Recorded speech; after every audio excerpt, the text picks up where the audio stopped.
ఈ దినమునకై ఏర్పాటు చేయబడిన పత్రికల పాఠంగా అపోస్తలుడైన పౌలు కొలస్సీయులకు రాసిన పత్రిక 3వ అధ్యాయం 1వ వచనం నుంచి 11వ వచనం వరకు. అపోస్తలుడైన పౌలు కొలస్సీయులకు రాసిన పత్రిక 3వ అధ్యాయం 1వ వచనం ప్రారంభం. మీరు క్రీస్తుతో కూడా లేపబడిన వారైతే పైనున్న వాటినే వెతుకుడి, అక్కడ క్రీస్తు దేవుని కృపాసనంలో కూర్చుని ఉన్నాడు. పైనున్న వాటి మీద కానీ భూ సంబంధమైన వాటి మీద మనసు పెట్టుకున్నప్పుడు ఏది అనగా మీరు మృతి పొందుతుంది, మీ జీవం క్రీస్తుతో కూడా దేవుని యందు దాచబడి ఉన్నది. మనకు జీవమైన క్రీస్తు ప్రత్యక్షమైనప్పుడు మీరును ఆయనతో కూడా మహిమయందు ప్రత్యక్షపరచబడుతుంది.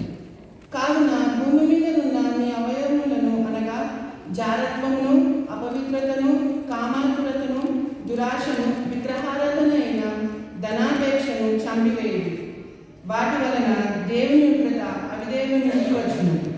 పూర్వము వారికంతా జీవించినప్పుడు మీరు వీటిని అనుసరించి నడుచుకోండి. ఇప్పుడైతే మీరు కోపము, ఆగ్రహము, దుష్టత్వము, దూషణ, మీ నోట బూతులు అను వీటినన్నింటినీ విసర్జించుడి. ఒకరితో ఒకరు అబద్ధం